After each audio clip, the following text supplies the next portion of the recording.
That it was a good fight. We played good defense for the most part. Like there was still a lot of parts that we have to improve on. Like we had some stretches during the game where they got a lot of easy baskets, they got a lot of offensive rebounds, like that stuff we got to work on and just keep improving. But it was a good effort from the whole team, and we're all proud of each other that we came away with the first 3 wins. Coach Stackhouse was a fan of your play, especially the number that you chose, number 42. I don't know if that's his old number, but he said that he was going to look to find you in the post a lot, not only now but moving forward. How comfortable were you with that? I'm pretty comfortable with that. Yeah, like that's kind of the role I had my second year in Utah. I was like they were looking for me in the post a lot, and I try to make plays out of that. It's going to be a little bit more difficult here in the next level now, but I'll adjust. I'll do my best. I'll work on my post moves and I'll get better at it. More physical at this level, or do you think it's a coincidence you keep getting popped in the mouth?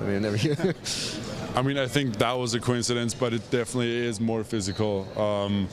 I kind of expected that. Everybody told me that it's going to be more physical at this level, and it's something you got to get used to. It's not just because people telling you try to get in, go into the game with the best attitude possible, but it's still a different experience. It's something that over time and with more time in the weight room will get better and easier. But yeah, I think it takes a little bit of time. A player considered to be the greatest power forward in the history of the NBA chose to retire today. What did Tim Duncan mean to you? What he means to me?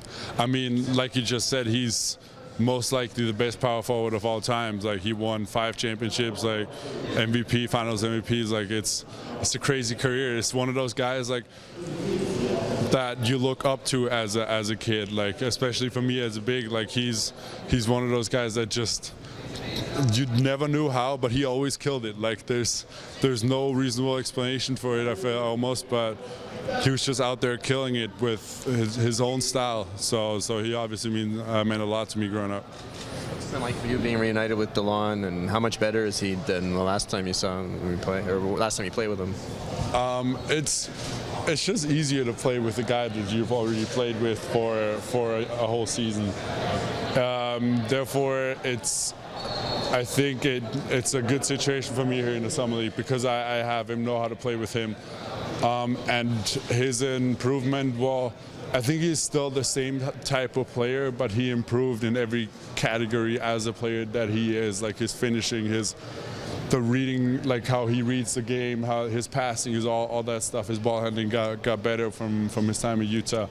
And also, it's the same thing for him as it is for me. Like you play against different caliber players here than in college, and he's still doing the same stuff, making it look easy, making it easy for his teammates, and that's what's great about him.